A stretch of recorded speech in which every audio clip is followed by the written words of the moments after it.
Avant de commencer, je veux juste vérifier avec vous autres si ceux-là qui ont écouté les derniers messages que j'ai faits, s'il y en a qui se rappellent de que ça fait. Sinon, je vais faire un petit récapitulatif de ça. Mais il y en a-tu qui se souviennent de certaines choses? Ouais, tu nous donnes un peu des cues, là? Ouais, dans les derniers messages, on a vu que le mot apocalypse, qui est utilisé, voulait dire l'étude des dernières choses, qui veut dire aussi révélation.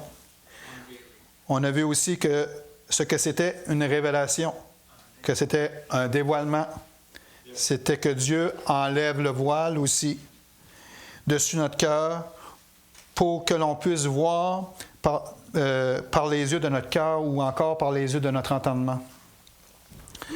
Nous avons également vu que lire, entendre les paroles de la prophétie et de les garder de ce livre est une grande bénédiction aussi.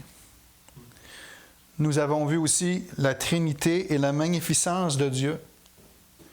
Et bien sûr, nous avons vu qu'à la fin de la grande tribulation, tout œil le verra, c'est-à-dire Jésus-Christ.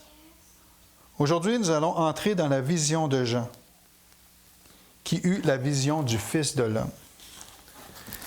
On va lire Apocalypse, au chapitre 1, versets 9 à 20.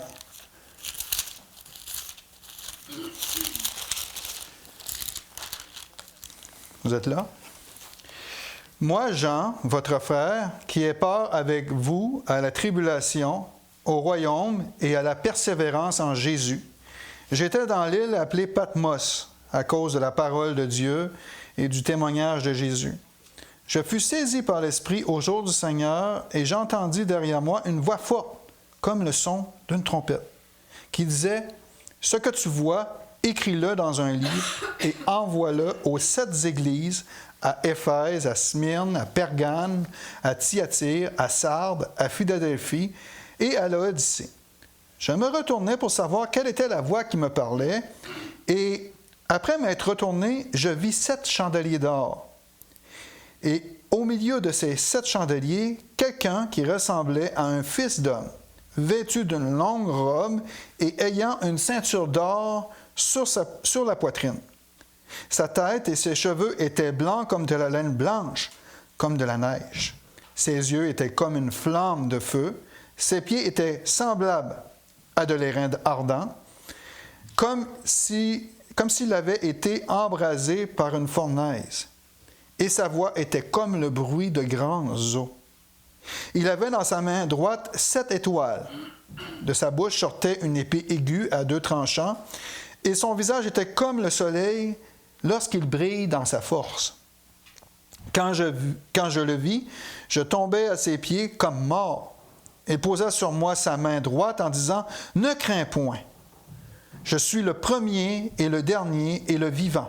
J'étais mort, et voici, je suis vivant au siècle des siècles. Je tiens les clés de la mort et du séjour des morts. Écris donc ce que tu as vu, ce qui est, ce qui doit arriver ensuite. Le mystère des 7 étoiles que tu as vues dans ma main droite et des 7 chandeliers d'or, les 7 étoiles sont les anges des 7 églises et les 7 chandeliers sont les 7 églises. Là, on ne pourra pas voir tout ça aujourd'hui, malheureusement. C'est pour ça que je vais faire une partie 2 à ça, parce que ça aurait été trop long pour tout expliquer en détail tout ça. Là. Je me suis rendu compte de ça en le faisant hier. Fait qu'on va prier là-dessus. Merci Seigneur, merci pour cette belle journée. Merci pour tout ce que tu nous donnes en abondance. Merci pour les frères et sœurs. Oui, Seigneur, c'est une bénédiction d'être ensemble, unis ensemble. Puis aujourd'hui, on est unis devant ta parole pour voir ce que tu veux nous enseigner à travers ta révélation. Puis je te prie, Seigneur, de venir bénir ce temps, Seigneur, de disposer nos cœurs, puis de mettre les paroles dans ma bouche, Seigneur, pour que ce soit toi, Seigneur, et non moi qui emmène le message. Et c'est dans beau nom de ton Fils, le Seigneur Jésus-Christ, que je te prie. Amen. On voit ici que Jean s'identifie comme l'auteur de la vision. et se fait appeler notre frère et compagnon de service au début du verset 9. Jean était bien connu des églises en tant qu'apôtre, en tant que pasteur et enseignant. Cependant, ici, il a choisi de se faire appeler notre frère. On voit ici l'humilité de Jean. Il ne voulait pas se montrer plus grand que nous, mais comme un frère et un serviteur. Car quand on se dit frère, on est serviteur des uns des autres. Et je crois bien que Jean, il avait compris ce que Jésus lui avait enseigné. On peut lire dans Marc, au chapitre 10, juste pour rentrer dans le contexte, si vous voulez y aller voir. Marc 10, à partir du verset 35 jusqu'à 45.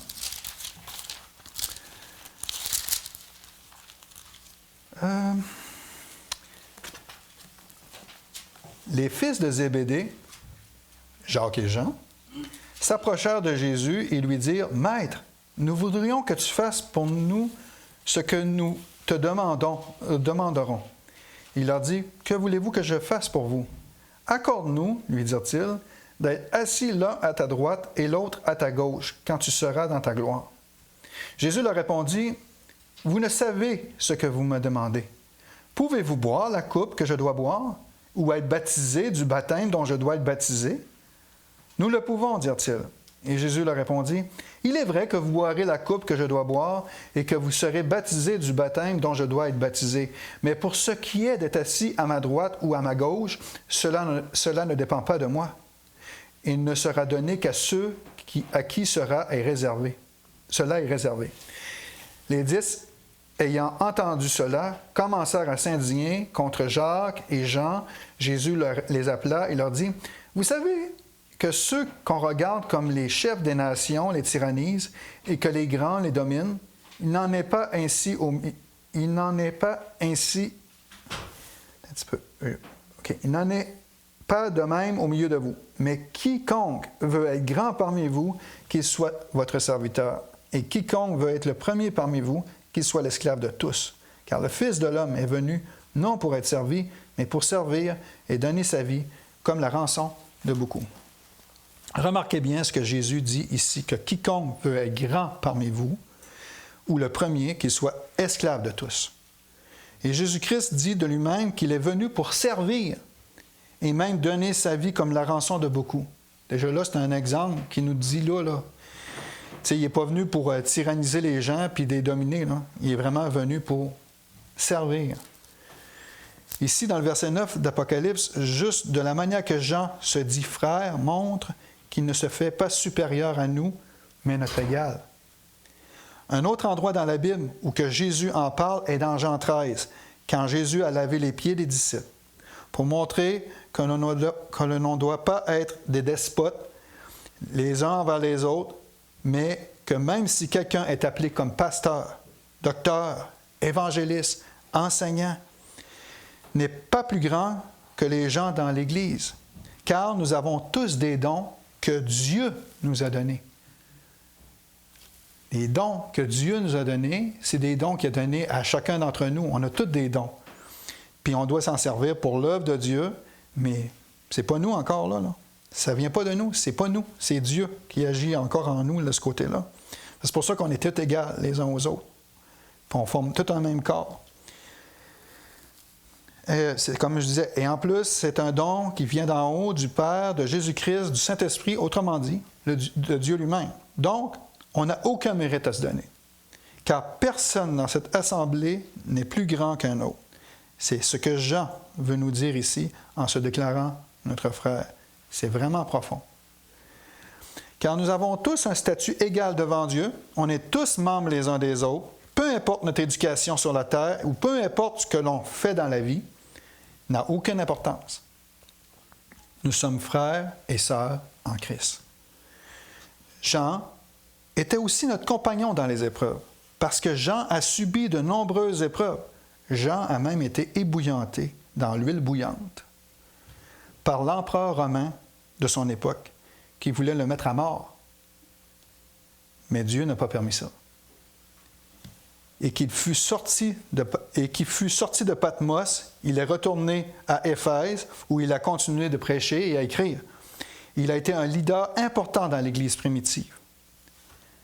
Jean était un homme de souffrance dans les mains de Domitien et de Néron. Il subit d'autres persécutions sur différents gouverneurs et autorités locales. Il n'est pas seulement un compagnon dans la persécution, mais aussi dans la persévérance.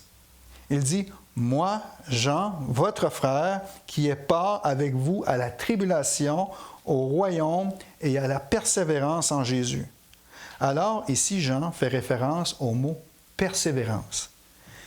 C'est le mot grec « époumoné ». Sens du mot, c'est endurance, persévérance, fermeté dans l'épreuve, capacité de demeurer debout malgré la souffrance, constante fidélité sans abandonner. Ce mot ne parle pas juste d'attendre passivement, mais de tenir bon, de rester fidèle à Dieu même sous la pression, la persécution ou la souffrance. Dans Apocalypse 1,9, Jean dit qu'il est compagnon dans la tribulation, le royaume et la persévérance en Jésus-Christ. Dans le mot « époumoné » ici, c'est cette endurance enracinée en Christ. Une persévérance qui s'appuie sur la foi, pas sur la force humaine. Ce n'est donc plus n'importe quelle sorte d'endurance, mais une endurance joyeuse. Puis c'est drôle, la manière qu'elle priait un matin, c'est ça que ça nous dit en réalité. Pas qu'il avait le gros sourire aux lèvres et que c'était le fun de la souffrance qu'il subissait. Cela veut dire que nous avons cette joyeuse espérance qui découle de la foi, qui ne se produit qu'à travers les épreuves. On n'apprend pas ça à l'école. On apprend ça par notre expérience chrétienne. Puis, ça, j'aime bien comparer ça au marathon. J'ai fait des demi-marathons, puis un demi-marathon, puis je cours pas mal. Puis la distance d'un marathon, bien, c'est 42,2 km. OK? C'est quand même assez loin, là. Et ça prend un entraînement pour développer de l'endurance. Comme dans la vie chrétienne, on a des épreuves pour nous former, pour devenir de plus en plus endurants. Et notre récompense, à la fin de la course, nos yeux fixés sur la ligne d'arrivée, quand on s'entraîne à courir sur une longue distance comme ça, c'est souffrant pour notre corps. Et notre mental, c'est de développer de l'endurance pour réussir à courir 42,2 km sans s'arrêter. C'est beaucoup. Et ce qui fait notre joie, c'est la récompense à la fin. Et pour la vie chrétienne, ce qui est notre récompense et notre joie, c'est Jésus-Christ. D'être avec lui toujours. Donc, Jean, tout comme nous, a été au milieu des épreuves.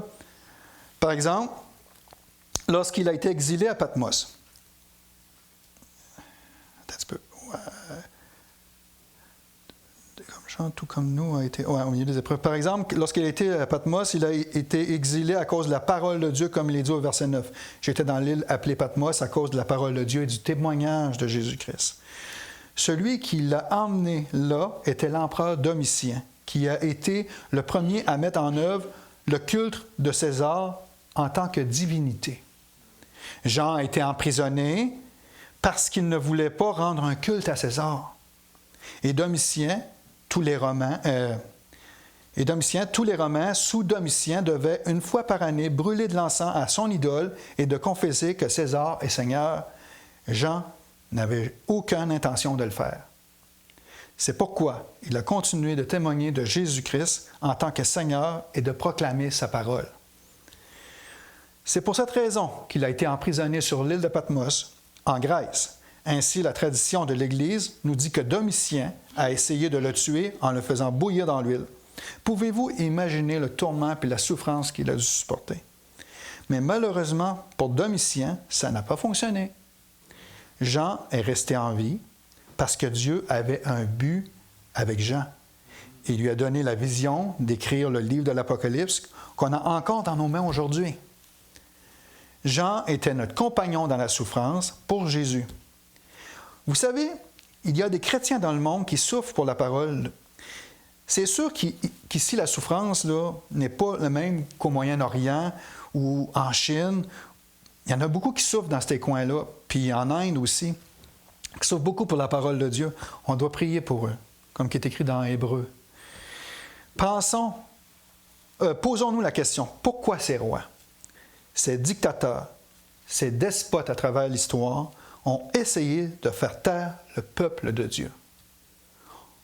Ont essayé, pensons à ce qui est arrivé aux amis de Daniel dans le livre de Daniel, sous le roi Nabuchodonosor.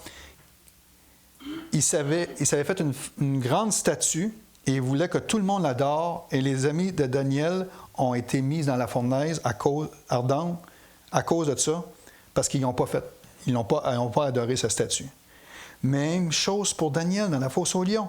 Et les chrétiens qui ont été maltraités. On va lire Hébreux 11, versets 36 et 37. Pasteur Roy, si tu veux le lire pour nous. 36 et 37. Oui, versets 36-37 de Hébreux 11. D'autres subirent les moqueries et le fouet, les chaînes et la prison. Ils furent lapidés, sciés, torturés. Ils moururent tués par l'épée et allèrent çà et là, vêtus de peau de brebis et de peau de chèvre, dénués de tout, persécutés, maltraités. Pourquoi ça leur est arrivé?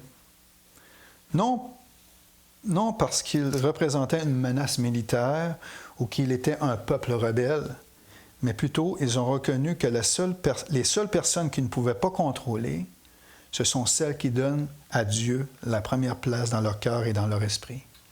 C'est une question de contrôle. Ils essayaient de détruire le témoignage de Dieu en détruisant son peuple, de détruire la parole de Dieu pour que la prochaine génération ne parvienne pas à une relation intime avec Dieu. Ce qu'ils veulent faire, c'est endoctriner la jeune génération dans les voies du monde afin d'étouffer toute connaissance de Dieu et de gagner leur cœur et leur esprit. Ce qu'ils font, ils le font en adaptant des lois qui rendent illégal de partager la vérité de Dieu en répandant de fausses accusations contre le peuple de Dieu. On a plein d'exemples de ce genre dans la Bible, commençant par Paul, les apôtres, les prophètes, etc. Et ça se produit encore aujourd'hui, de nos jours. Comme disait le roi Salomon, « Il n'y a rien de nouveau sous le soleil. » Nous constatons que maintenant que le système mondial actuel essaie d'endoctriner les jeunes dans leur perversion. Donc, on enseigne la théorie de l'évolution, on essaie de restreindre la liberté d'expression chrétienne, on essaie de redéfinir le mariage et d'inclure toutes sortes de perversions sexuelles. Si nous continuons au verset 10 et 11 de Révélation, Jean nous dit ici comment il a reçu la révélation du livre de l'Apocalypse. Il dit « Je fus ravi en esprit au jour du Seigneur. » Qu'est-ce que le jour du Seigneur? Notez bien que, en grec, tekariek et éméra, on va le décomposer, OK? Ça veut dire le jour du Seigneur. Ici, éméra veut dire jour, kyriake, ça veut dire qui appartient au Seigneur. Vient de Kyrios, qui veut dire, kyriake vient de Kyrios, qui veut dire maître, Seigneur. Donc, littéralement, le jour appartenant au Seigneur ou le jour du Seigneur. Sens et portée de terme. C'est important ici. Notez bien que kyriake est un adjectif possessif, pas simplement du Seigneur au sens prophétique. Dans le grec du Nouveau Testament, kyriake éméra désigne un jour consacré au Seigneur. Très tôt dans l'Église, ce terme a été compris comme le premier jour de la semaine. C'est le jour de la résurrection de Jésus, ce qu'on appelle aujourd'hui le dimanche. D'ailleurs, le mot moderne « dimanche » dans plusieurs langues vient du français ancien « dies dominica », plutôt du latin. Là. Grec moderne, kyriake égale dimanche. Attention, à ne pas confondre. Il y a une autre expression biblique différente. Éméra kyriou. c'est le jour du Seigneur au sens prophétique, eschatologique. C'est le jour du jugement, du retour de Christ. Tu as Emera Kyriake, puis Emera Kyriou. Comme qui est décrit dans Joël, puis dans Thessaloniciens aussi. Apocalypse 1.10 n'utilise pas cette expression-là. En résumé, mot grec, Kyriake Emera, sens littéral, le jour appartenant au Seigneur. Sens contextuel, c'est un jour consacré au Seigneur. C'est très probablement le jour de la résurrection. C'est un jour mis à part pour l'adoration. Ensuite, il dit au verset 10, « Et j'entendis derrière moi une voix forte, comme le son d'une trompette. » La trompette, dans les Écritures, ça nous dit que de prêter attention. Il sert à appeler les gens à adorer. Il sert aussi à un signal de guerre, un signal pour se déplacer, un signal pour s'arrêter et pour diriger. Donc, le symbolisme est que Jean entendit une voix qu'il ne pouvait ignorer. Cette voix forte qui disait « Ce que tu vois, écris-le dans un livre et envoie-le aux 7 églises, à Éphèse, à Smyrne, à Pergame, à Thyatire, à Sardes, à Philadelphie et à l'Odyssée. » Jean reçoit des instructions spécifiques pour écrire tout ce qui lui a été montré et le distribuer aux églises mentionnées. Jean, qui était curieux, il s'est retourné pour savoir à qui appartenait cette voix. Parce qu'il dit au verset 12, « Je me retournais pour savoir quelle était la voix qui me parlait, et après m'être retourné, je vis 7 chandeliers d'or. » Et là, il a vu Jésus. Il a vu les 7 chandeliers d'or, et ensuite, il décrit Jésus au verset 13 à 15. Et au milieu des 7 chandeliers d'or, quelqu'un qui ressemblait à un fils d'homme, vêtu d'une longue robe et ayant une ceinture d'or sur la poitrine. Sa tête et ses cheveux étaient blancs, comme de la laine blanche, comme de la neige. Ses yeux étaient comme une flamme de feu. Ses pieds étaient semblables à de l'airain ardent, comme s'il avait été embrasé dans une fournaise, et sa voix était comme le bruit de grandes eaux.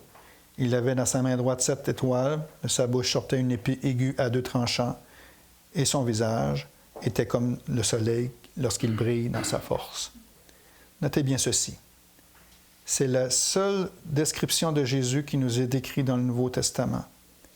Il n'y a pas un seul mot dans le Nouveau Testament qui nous parle de l'apparence de Jésus, sauf dans le livre de l'Apocalypse. Mais maintenant que Jésus est glorifié, Jean nous en donne une description vraiment intéressante. Et à cause de cela, nous devons en jeter une attention très, très particulière. Nous regarderons ça la prochaine fois. Je vais terminer ça pour aujourd'hui. On prie. Merci Seigneur. Merci pour ta parole. Merci pour ce que tu nous as montré aujourd'hui, Seigneur. C'est vraiment beaucoup de choses.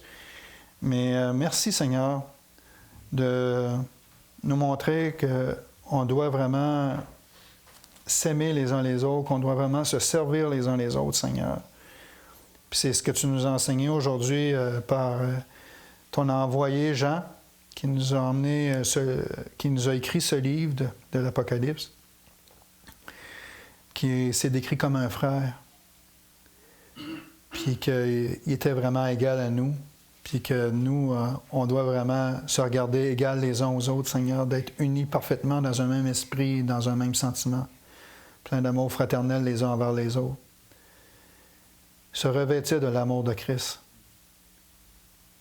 Merci, Seigneur, de porter la charge les uns des autres aussi. Je veux te remercier, Seigneur, pour toutes ces choses. Puis je te prie de venir bénir le reste de l'après-midi. Puis merci, Seigneur, encore pour ta parole. Au nom de Jésus. Amen.